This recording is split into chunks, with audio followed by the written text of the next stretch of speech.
Today in Higher Learning, the U.S. Department of Education has proposed new rules to protect students from career education programs which charge high tuition rates but fail to deliver what they promise. But a number of student and consumer advocates are saying the rules don't go far enough.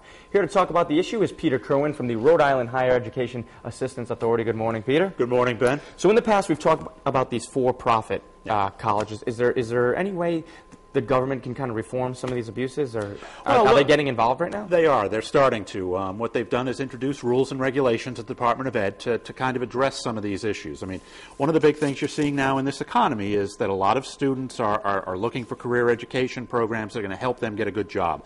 And a lot of these institutions, for-profit institutions, are out there telling people, you know, oh, you're going to get a fabulous job at the end of the rainbow, and they're just not delivering. And the problem for the federal government... I'm sorry to interrupt. Do you think they really believe that, though, or you think... well, look, I mean, they've got rates, you know, they look at the graduation rates and then the career placement rates some of these schools have. Some of them do a fine job. Some of them just are consistently below grade, and that's the problem that the federal government has. And the reason they're involved so much is because a lot of the students being drawn to these programs are getting federal Pell Grants, and they're getting federal financial aid dollars. So, I mean, it becomes a taxpayer issue if taxpayers are subsidizing programs that aren't getting it done.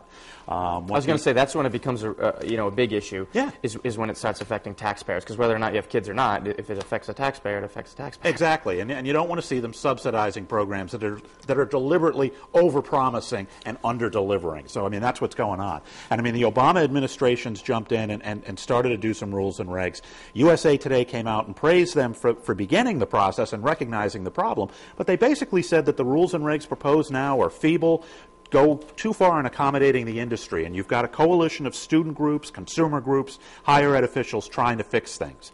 What are the advocates that are, trying to write this? What exactly are they asking for? One of the big things they're saying is, let's have a very tough definition of gainful employment so that those schools which have a track record of not getting kids into good jobs can't stay on the federal aid gravy train. Wow. I mean, that's the idea. If they're not going to be getting kids into jobs, don't be providing all that money to them. Yep. The other thing they're looking at is trying to say, if you've got high borrowing rates for students and high default rates on loans, you've got to fix that quickly or your financial aid eligibility is going to be challenged. The other big thing they're saying is do something now. These regs won't take effect until July 2012, won't be fully in place until 2013. Start now. Do now.